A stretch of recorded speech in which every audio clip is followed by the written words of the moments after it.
मैं हूं पुनीत मिश्रा। चलिए खबरों की करेंगे शुरुआत और सबसे पहले बड़ी खबर बताएंगे आपको। बालाघाट से बड़ी खबर है। यहां पर मटके से 29 लाख रुपए बरामद हुए हैं। जी हां, मटके ने रुपए उगले हैं और रुपए दोगुना करने का यह पूरा मामला है। 2 मटकों में छुपाकर 29 लाख रुपए रखे हुए थे। अब तक 12.5 करोड़ से ज्यादा की राशि जब्त की गई है।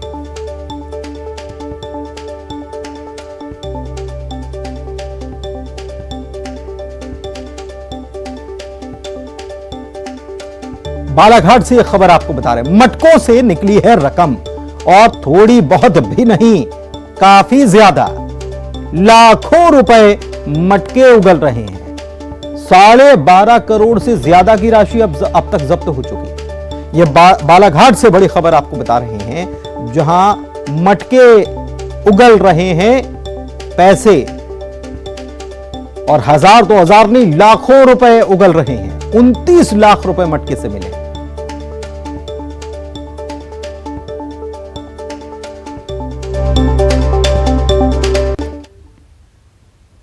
बढ़ते आगे, शिवराज कैबिनेट के अहम फैसलों की बात कर लेते हैं। आज शिवराज कैबिनेट की अहम बैठक हुई, जिसमें कई अहम प्रस्तावों पर चर्चा हुई और फिर मुहर भी लगा दी गई। कैबिनेट ने सबसे अहम बड़ी बात की बात करें तो अन्न दूत योजना को मंजूरी दे दी है। ठेकेदार की जगह बेरोजगार राशन की सप्लाई कर पाएंगे, उनको यह जिम्मा दिया जाएगा। पहले चरण में 888 युवाओं को यह मौका मिलेगा। वहीं खाद्यान्न पर परिवहन कमीशन को भी बढ़ा दिया गया। पहले यह 70 रुपए हुआ करता था, इसे बढ़ाकर 90 रुपए प्रति क्विंटल कर दिया गया। 20 रुपए सीधे बढ़ा दिए गए। जिन पंचायतों में राशन दुकानें नहीं हैं, वहां नई दुकान खोलने के लिए सरकार रकम भी देगी। इसके अलावा नरवाई जलाने से जो प्रदूषण होता है, उसको ध्यान में रखते हुए, उसको दृष्टिगत रखते हुए सरकार ने यह भी फैसला लिया है कि नरवाई से भूसा बनाने वाली जो मशीन आती है, अगर कोई खरीदता है तो सरकार इसमें भी सब्सिडी देने का फैसला कर चुकी है। इस प्रस्ताव को कैबिनेट ने मंजूर कर लिया है। इसके साथ साथ भवन निर्माण के लिए 198 पदों को कैबिनेट ने स्वीकार किया है। साथ ही साथ मछली विकास योजना के तहत 100 करोड़ के प्रस्ताव को मंजूर किया गया। दमोहर, राजगढ़, बड़वानी समेत कई जिलों में आदर्श कॉलेज के लिए 536 पदों को स्वीकृत किया गया। मेडिकल कॉलेजों में निर्माण कार्य सिविल विंग एजेंसी देखेगी।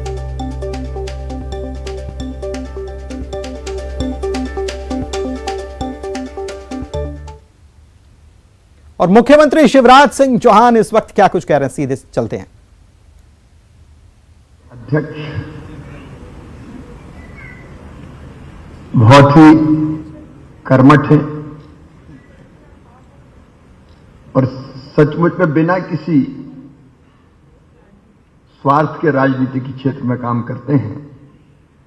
भाई गिरिराज जी दंडोतिया,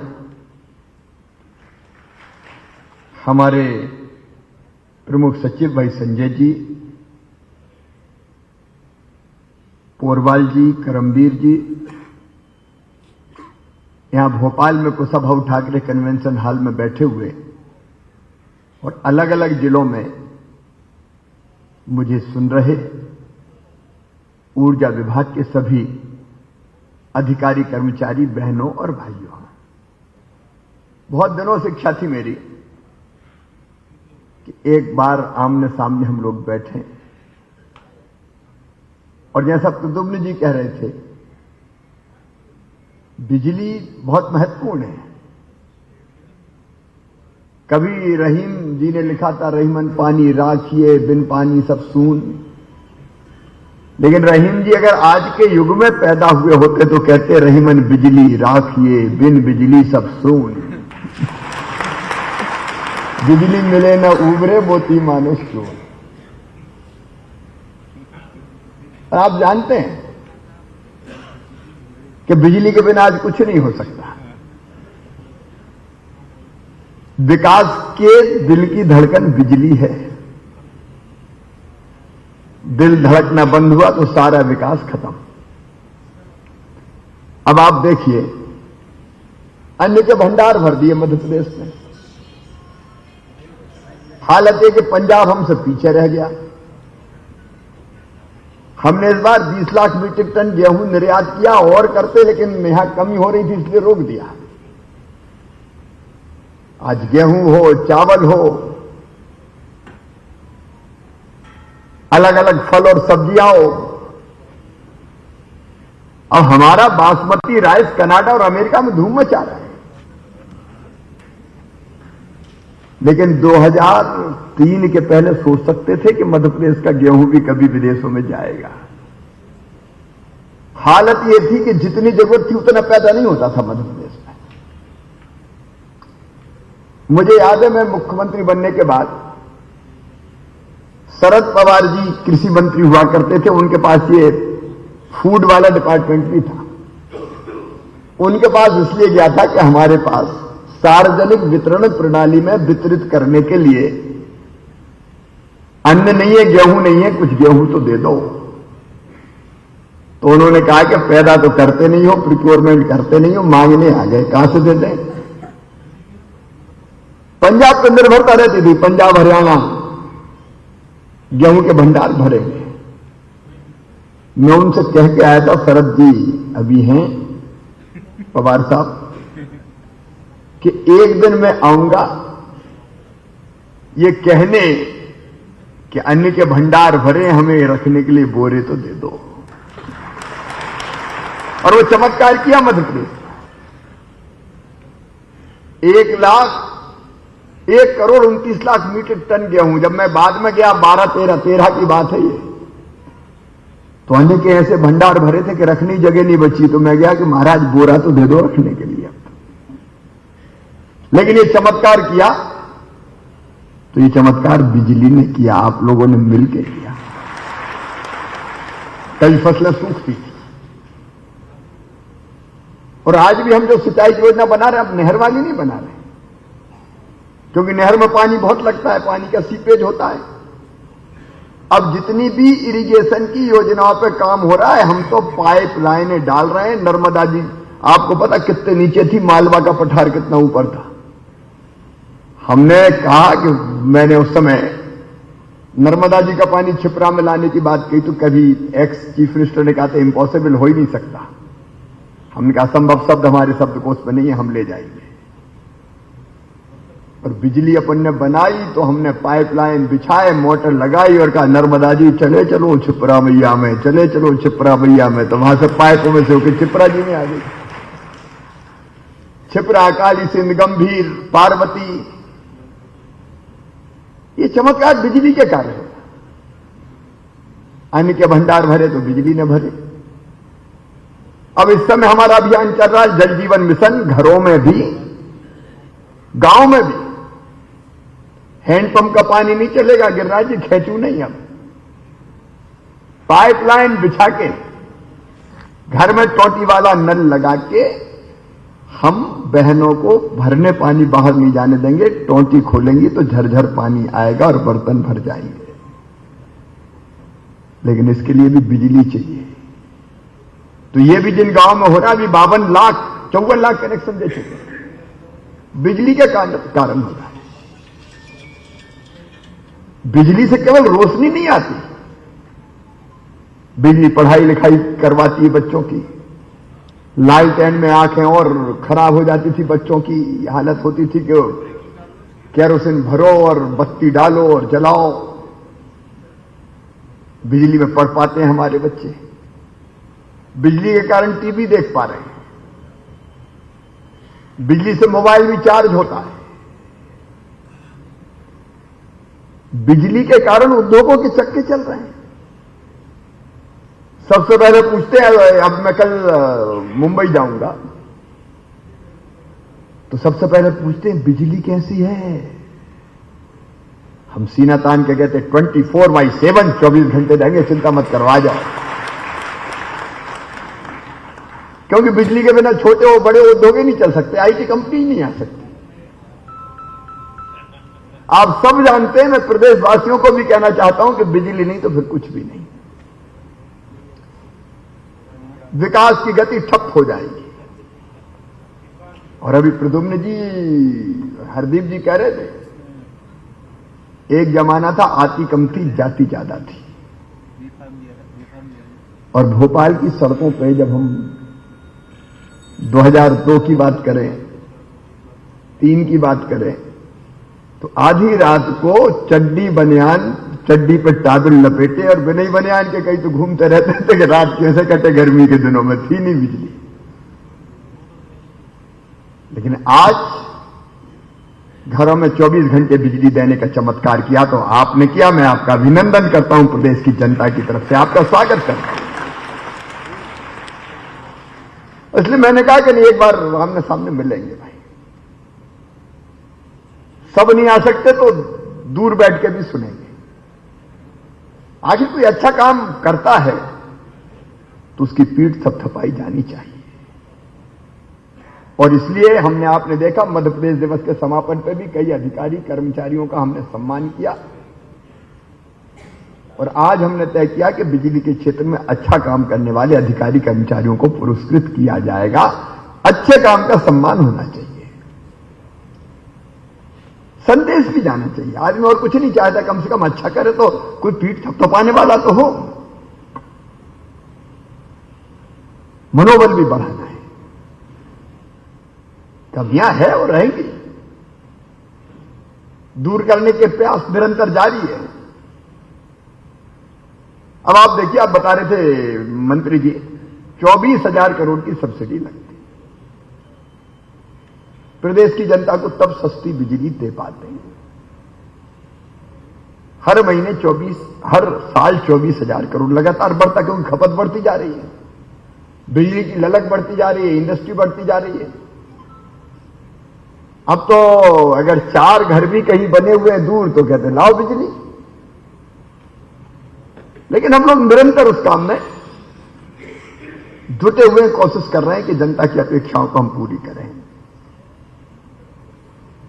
और इसलिए समय समय पर, अब देखिए, मैंने 2008 में जब ये कहा, 8-9 की बात, तय किया कि घरों में 24 घंटे बिजली देंगे, तो मेरे मंत्री मित्र बोले, काहे को बोल रहे हो भाई साहब, हो नहीं पाएगा, अभी कह दोगे बाद में होगा नहीं। हमने कहा, जहां चाह होती है वहां राह को निकलना ही पड़ता है। फीडर सेपरेशन की योजना लाई,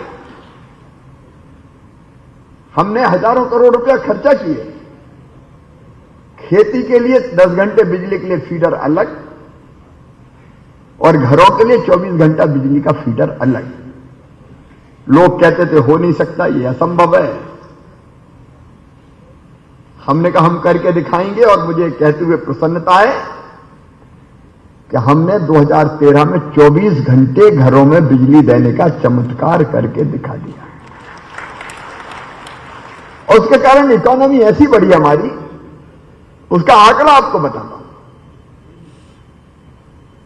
हमारी विकास दर पहले नेगेटिव रहती थी, आज है 19.76%, सबसे ज्यादा हिंदुस्तान में, अपने देश में।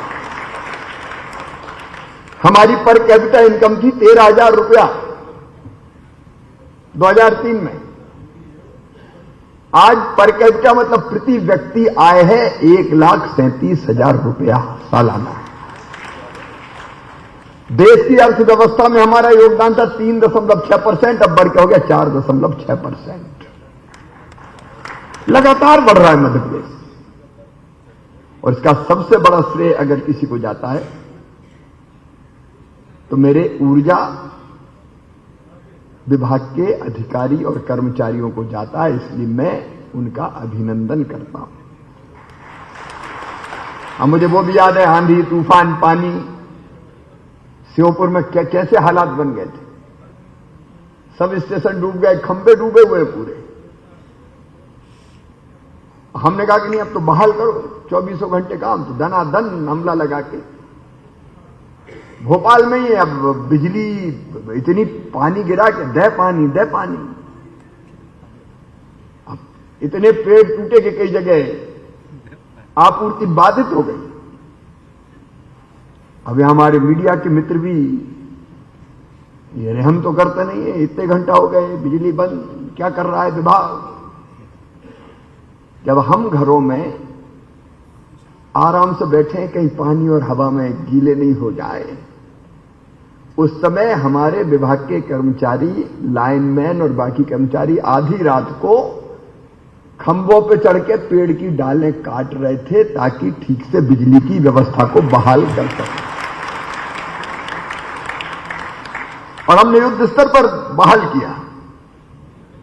दिवाली का चैलेंज आया, कैसे पूरा करेंगे, इतनी बिजली जलाओ खूब, लक्ष्मी जी प्रसन्न रहे। रिकॉर्ड बिजली इस साल भी दी हमने, धनतेरस से लेके दिवाली तक कमी नहीं आने दी। और फिर प्लान करते हैं कब रबी में कितनी लगेगी तो कैसे देंगे। अब जिनको टीका टिप्पणी करते हैं उसी पर टीका टिप्पणी करते रहते हैं, बिजली बिजली बिजली बिजली। अरे भैया, हम अभी इसलिए दे रहे हैं कि उस समय हम ले लें जब हमें ज्यादा बिजली की जरूरत है। तो हम टैक्टफुली भी काम करने का प्रयास करते हैं। तो मित्रों, हमारी उपलब्धियां अनंत हैं, अपेक्षाएं भी कम नहीं, अनंत। हमें देख रहा था, कई बार मैं बताता भी हूं और आपकी भी जानकारी में होगा, ये 24,000 करोड़ इसलिए लगते हैं कि घरेलू उपभोक्ताओं का जो सबसे कम बिल 654 रुपये आता, तो उसकी जगह केवल 100 रुपया लेते हैं गरीब भाई बहनों से, 100 रुपया। अच्छा, इस पे जरूर सोचना पड़ेगा प्रद्युम्न जी, और आप भी बैठे। अब ये 100 रुपये का बिल कई बड़े लोगों के पास भी पहुंच जाता है। मुझे तो ये पता चला कि एक आईएएस अफसर का भी परिवार अकेले ही थे, ज्यादा जलाते ही नहीं थे, तो एक निश्चित यूनिट से कम बिजली लगी तो 100 रुपया का बिल आ गया। क्यों संजय? तो ये जरूर हमको सोचना चाहिए कि जो दे सकता है उससे तो ले लो रे भैया। 88 लाख परिवार आ जाते, 88 लाख परिवार। किसानों को हम 5 हार्स पावर के लिए जो बिल देते, उनसे रुपया लेते 3,750 और बिजली देते 51,896 की।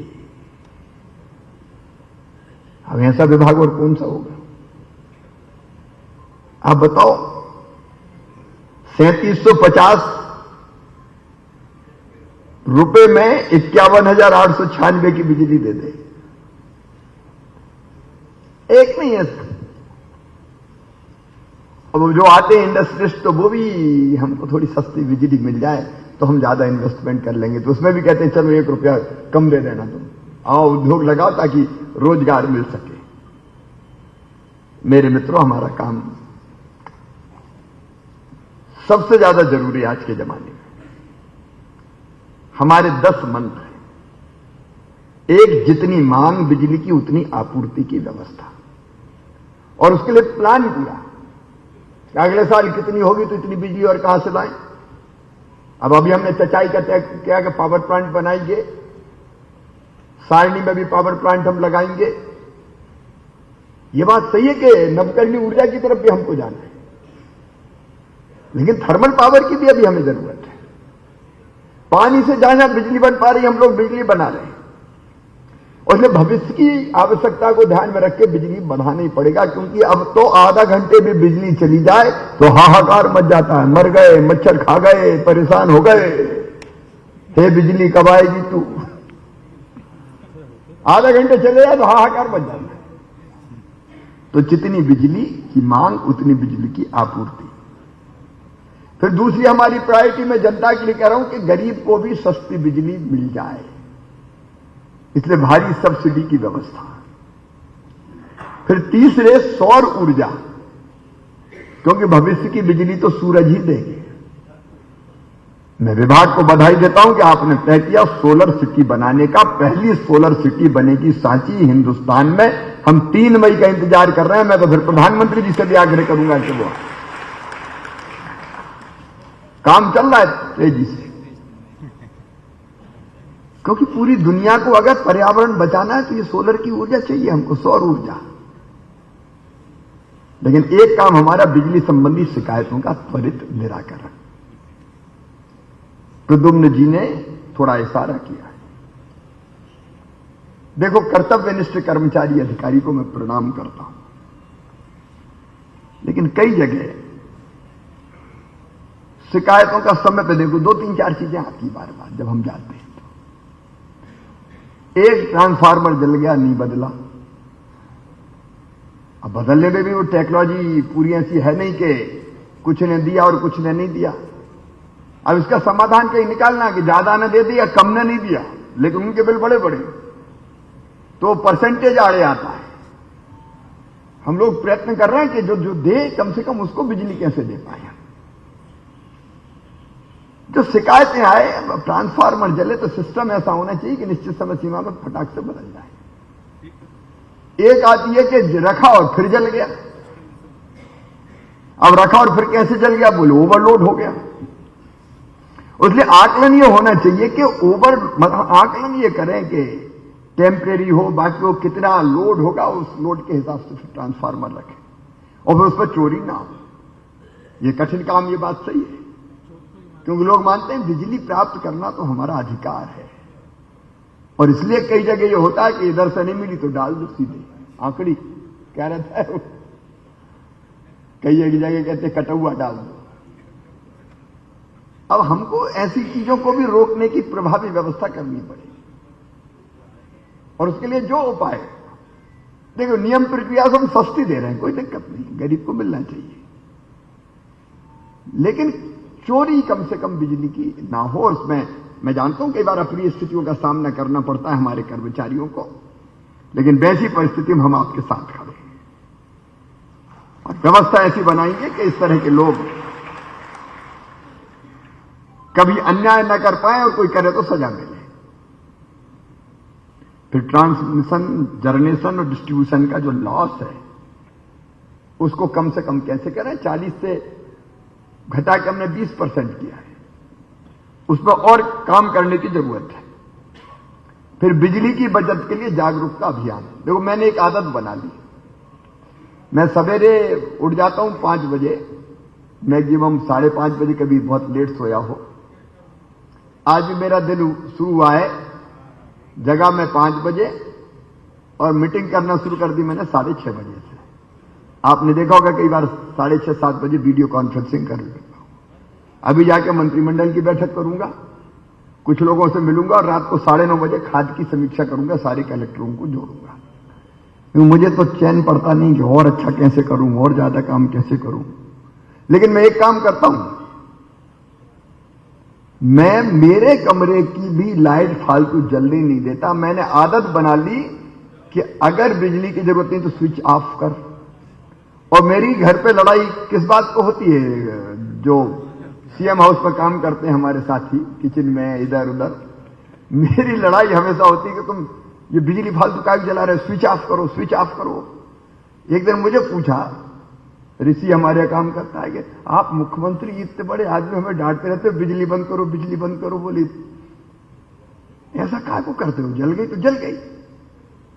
मैंने कहा बिजली नहीं जलती ऋषि, ये जनता का पैसा जलता है, टैक्स का, फालतू हम क्यों जलाएं। और इसलिए ऊर्जा बचत अभियान हमने चलाया कि क्यों फालतू क्यों जलाएं, जरूरत है जलाओ। मैं ईमानदारी से कह रहा हूं कि अगर ये बिजली का अपव्यय रुक जाए, और जनता को जागरूक करना पड़ेगा। कई बार लगता है कि दिन में ही खेत में लाइट जल रही, साहब दिन भर चल रही है, जरूरत नहीं है, बिजली जल रही है। ऑफिस में आप देखो, ऑफिस में क्या होता है, 2 बल्ब से काम चले तो भी जब तक पूरा जगमगा नहीं देते, और एसी कितने पे चलाएंगे, 18 डिग्री। अरे 18 की जरूरत क्या है, अपन को इंग्लैंड में थोड़ी पैदा हुए, जरूरत 25-26 पे चलाओ। हम क्यों फालतू बिजली जल लेते हैं, और बिजली जलती तो पैसा लगता, पैसा कौन का लगता, आखिर पैसा हमारे प्रदेश का है, प्रदेश की जनता का है। और इसलिए ऊर्जा बचत के काम में सबसे प्रभावी भूमिका आपकी होनी चाहिए। अपने आप से शुरू करो कि मेरे घर भी मैं फालतू बिजली नहीं जलने दूंगा, और मेरे ऑफिस में भी मैं फालतू बिजली नहीं जलने दूंगा। हम 4-5 हजार करोड़ रुपए हर साल बचा सकते हैं, 4-5 हजार करोड़, जो कई कामों में लगा सकते हैं। और इसलिए मैं बधाई देता हूं, हमने ऊर्जा साक्षरता अभियान चलाया है। इंफ्रा को और सुदृढ़ करना, उसके लिए लगभग और 22-24 हजार करोड़ रुपए की योजना बनी है।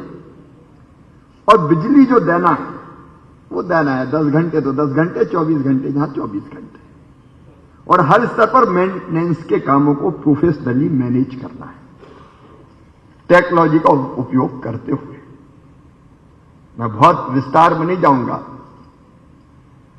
मैं आपको इतना कहना चाहता हूं कि आप प्रदेश के लिए बहुत महत्वपूर्ण हैं, क्योंकि आप बिजली वाले हैं, किसी ना किसी रूप में बिजली के कामों से जुड़े हैं। और आपका मतलब लाइनमैन तक के लिए कह रहा हूं, अधिकारी से लेकर लाइनमैन तक। मैं इस बात का पक्षधर हूं कि अमले की कमी दूर होनी चाहिए, उसको हम दूर भी करेंगे। उसलिए हमने प्रयास प्रारंभ कर दिए। अब वो इन्वेस्टमेंट हमको करना पड़ेगा। परमानेंट प्रोफेशनल हमारे कर्मचारी होनी चाहिए। लाइनमैन अगर है ही नहीं तो क्या कर लेगा? अब ये आउटसोर्स, फलाना सोर्स और ढिमका सोर्स, कई बार ये भी व्यवस्थाएं बिगाड़ते हैं। तो आर्थिक स्थिति देखते हुए हम लोग उस दिशा में जा रहे हैं, लेकिन काम हम करें पूरी क्षमता के साथ। देखो, काम करने का एक कहानी मुझे कई बार याद आती है और अधिकारी कर्मचारियों की बैठक में कई बार मैं बताता हूं। काम करने के पीछे हमारा दृष्टिकोण क्या होना चाहिए। अब मैं मुख्यमंत्री हूं तो मुझे कोई नहीं कहता कि तू दिनों रात काम कर, लेकिन मुझे चैन ही नहीं पड़ती। मुझे लगता है एक क्षण भी बेकार काय को गवाऊं। आखिर तुम 8.5 करोड़ जनता की हो, तुम आराम से कैसे बैठ सकते हो भाई? वो तड़प मुझसे काम करवाती रहती। आप भी मेरे जैसे ही महत्वपूर्ण हो। देखो, काम के पीछे एक दृष्टिकोण, नौकरी है यार, करना है। एक मंदिर बन रहा था। मंदिर बनाने के काम में 3 मजदूर लगे हुए थे, पत्थर तोड़ने के काम में। एक साधु गुजरे वहां से। गर्मी के दिन, मई का महीना, सूरज अपनी किरणों से आग बरसा रहे थे और धूप में मजदूर पत्थर तोड़ रहे थे, पसीना बह रहा था। साधु ने पहले मजदूर से पूछा, क्या कर रहे हो भाई? तो गुस्से से चेहरा दमक, गुस्से से लाल हो गया। बोला, अंधे हो, दिखाई नहीं देता? किस्मत फूटी है तो पत्थर फोड़ रहा हूं, पूछ रहे हो क्या कर रहे हो भाई? बाबा शांति से आगे बढ़ गया, दूसरे मजदूर के पास पहुंचे। तुम क्या कर रहे हो भाई? वो पहले से ज्यादा शांत था थोड़ा। कहा, बाबा कुछ नहीं, दुनिया में आए हैं तो जीना ही पड़ेगा, पेट भरने के लिए मजदूरी कर रहा हूं, पत्थर तोड़ रहा हूं। तीसरे के पास पहुंचे तो पसीना बह रहा था उसके भी, लेकिन चेहरा आनंद से दमक रहा था। उसने कहा, बाबा देख नहीं रहे सामने भगवान का मंदिर बन रहा है, और वो मंदिर बनाने के लिए जो पत्थर लग रहे हैं, उन पत्थरों को तोड़ने का सौभाग्य मेरे हाथों को मिला है। मैं कितना सौभाग्यशाली हूं कि मंदिर के लिए पत्थर तोड़ रहा हूं। मेरे तोड़े हुए पत्थर मंदिर में लगेंगे, भगवान का मंदिर बनेगा। काम एक, पत्थर तोड़ना। दृष्टिकोण 3, किस्मत फूट गई, पेट भरने के लिए कर रहा हूं। और एक, भगवान का मंदिर बन रहा है। मैं सचमुच में अंतरात्मा में सोच के देखो, अगर काम करते समय हमारा तीसरा दृष्टिकोण रहा करे, प्रदेश से अंधेरे को दूर कर रहा हूं, किसान के खेतों में पानी दे रहा हूं, माता बहनें पानी नहीं भरेगी, बिजली का खटका दबाएगी, झरझर नल चल जाएंगे, मेरी बनाई बिजली से कारखाने चल रहे हैं, लोगों को रोजगार मिल रहा है। सचमुच में काम आपको पूजा लगेगा, पूजा कि मैं इतनी चीजें कर रहा हूं, मेरा जीवन ही धन्य है। सोच का सवाल है। और इसलिए मैं आज ये निवेदन कर रहा हूं, आग्रह कर रहा हूं कि काम को पूजा माने, क्योंकि आपके बिना कहां काम चलने वाला है जी। आप दुनिया चला रहे हो, मध्य प्रदेश चला रहे हो, तो रोते झीकते 10 से 5, और मंत्री जी डांटते रहते हैं, कभी खंबे पे चढ़ के कहते रहते हैं, कभी नीचे उतर के कहते रहते हैं, तो कभी संजय डांटते रहते हैं, कभी आपके अफसर डांटते रहते हैं, कैसे काम करो। तो वो रोते गाते सवेरे से शाम तक जैसे तैसे काटो। और एक ये कि आनंद से भर के मजा आ रहा है साहब, हमारी बिजली से तो सब चल रहा है। अगर ये पवित्र उद्देश्य मान लेंगे तो आप देखना, आपका आनंद कई गुना ज्यादा बढ़ जाएगा। और वही तड़प हमारे मंत्रियों से काम कराती थी लोग। वही तड़प मुझसे भी काम कराती है, वही तड़प आपसे काम कराती, जो करते नहीं करते ये नहीं कह रहा मैं। और एक और श्लोक सुना के अपनी बात समाप्त करूंगा। काम करने वाला कैसा होना चाहिए? आपको पता है गीता में अर्जुन सवाल पूछते हैं श्री कृष्ण जी से। एक सवाल पूछा, अच्छा कार्यकर्ता, अच्छा काम करने वाला, सात्विक कार्यकर्ता कौन है? तो भगवान श्री कृष्ण ने कहा, मुक्त संगो, अनहमवादी, धृति उत्साह समन्विता, सिद्धि असिद्धियों निर्विकारा, कर्ता सात्विक उच्चते। मुक्त संगो मतलब राग द्वेष से दूर, सबको बराबर मानने वाला। मतलब बिजली देनी तो समान देनी, अब इधर पसंद का गांव आ गया तो इधर थोड़ी ज्यादा दे दो, इधर की काट दो खेत की। ये हो गया राग द्वेष से प्रेरित। मुक्त संगो मतलब भैया बराबर जितनी है बराबर बराबर, कोई भेद नहीं। ट्रांसफार्मर जल गया तो एक्स का जलाओ, वाई का जलाओ, टाइम पे बदलना है। नहीं तो जरा कोई निकाह रहे आप तो बहुत अच्छे हो साहब, इनका ये अच्छा, जरा इधर बदल दो, उधर का 4 दिन बाद बदलो। मुक्त संगो मतलब मेरिट के आधार पर। अनहमवादी मतलब अहंकार नहीं होना चाहिए, चाहे मुख्यमंत्री हो, चाहे मंत्री हो, चाहे नीचे कोई हो। नहीं, हम आफ्टर ऑल जनता के सेवक हैं। कई बार होता जानता नहीं है मैं कौन हूं, तो यह अहंकार हो जाता है। मैं अफसर हूं, मैं मुख्यमंत्री हूं। आनंद से काम करना, अहंकार शून्य है। धृति मतलब धैर्य। इतनी मेहनत करो, अच्छा काम करो, तो भी जनता मीडिया खिलाफ लिख रहे हैं। कई बार होता ना, अपनी कोई गलती नहीं तो ही ठोंक देते हैं मीडिया वाले। तो मन में कई बार लगता है क्या करता है, दिन और रात लगे फिर भी जो देखो वही। ऐसे में धैर्य रखना। कई बार कोशिश करते हैं, नहीं मिलती सफलता। जल गया ट्रांसफार्मर, क्या करो, ज्यादा लोड हो गया, कई बार और कारण आ गए, तो उसमें धैर्य नहीं छोड़ा। और उत्साह का मतलब उत्साह के बिना कुछ होता ही नहीं है। काम करने का उत्साह चाहिए कि नहीं नहीं ये टारगेट है, मैं हासिल करके चैन के सांस लूंगा। लक्ष्य तय किया और उसको पूरा करने के लिए जी जान लगाई। अब देखो, 2 तरह के लोग होते हैं। एक वो रहते हैं जो हमेशा निराशाजनक ही बात करते हैं। अरे कुछ नहीं हो सकता, अपना इंडिया तो सुधर ही नहीं सकता, अपना बिजली विभाग तो कब सुधरेगा, सुधर ही नहीं सकता, काय को लगाए तू, काय को मरा जा रहा है।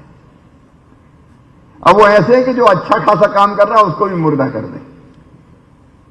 और कुछ ऐसे होते हैं जो मुर्दे में प्राण फूंक दे, कैसे नहीं होगा, करके देंगे, अपन काय के लिए। तो उत्साह का मतलब यही कि नहीं, हम सुधार का मानेंगे चाहे कुछ हो जाए। बिजली जितनी महत्वपूर्ण है उतने जटिल और कठिन विभाग है, फिर भी सुधारेंगे हम। और सिद्धि असिद्धि और निर्विकारा, कई बार प्रयास किए, सफलता मिली तो भी ठीक है, नहीं मिली तो भी ठीक है, उसमें बराबर रहे। उसको सात्विक कार्यकर्ता कहते हैं। मेरे प्रिय मित्रों, मैं आप सबसे बहुत लाड़ करता हूं, मैं आप सब पर बहुत गर्व करता हूं। मुख्यमंत्री के नाते आपकी चिंता करना भी हमारी ड्यूटी है। और इसलिए चाहे अनुकंपा के मामले हो, प्रद्युम्न जी ने जिन विषयों का जिक्र किया वो बाकी मामले हो। अब कई बार जिनकी पात्रता है पेंशन प्राप्त करने की, उनके लिए पृथक से व्यवस्था होती है, तो शासन की तरफ से व्यवस्था करने का सवाल हो। हम सारी चीजों पर ध्यान देके आपकी जिंदगी की कठिनाइयों को भी हल करने में कोई कसर नहीं छोड़ेंगे। आप जनता की समस्याओं का समाधान बनिए, मध्य प्रदेश को आगे बढ़ाने में हमें सहयोग कीजिए। और मैं आपके साथ, मेरी पूरी टीम आपके साथ खड़ी है। मिलकर हम ऐसा इतिहास रचें कि मध्य प्रदेश लगातार आगे आगे आगे और आगे बढ़ते जाए, बेहतर भविष्य बने हमारे बच्चों का, और मध्य प्रदेश नंबर 1 का राज्य बने। इसके लिए हम सब मिलकर काम करें। मैं एक बार आपकी उपलब्धियों पर गर्व करते हुए आपको बधाई देता हूं। और जहां सुधार की जरूरत है वहां मिलकर भी हम सुधार करेंगे। बहुत बहुत धन्यवाद। बहुत बहुत धन्यवाद माननीय मुख्यमंत्री श्री शिवराज सिंह चौहान जी। माननीय मुख्यमंत्री जी, आपकी अनुमति से अब हम पारितोषिक वितरण शुरू करना चाहते हैं। सबसे पहले आमंत्रित हैं आदरणीय श्री सुशील कुमार पाल जी, आप कार्यपालन अभियंता उत्पादन, रानी अवंतीबाई सागर जल विद्युत गृह, बरगी नगर, जिला जबलपुर, मुख्य अभियंता जल विद्युत मध्य प्रदेश। इनके द्वारा रबी सीजन में विद्युत की अत्यधिक मांग के दृष्टिगत रानी अवंतीबाई सागर जल विद्युत गृह की इकाई क्रमांक 1 को फुल लोड पर चलाने के निर्देश दिए गए 11 मार्च 22 को।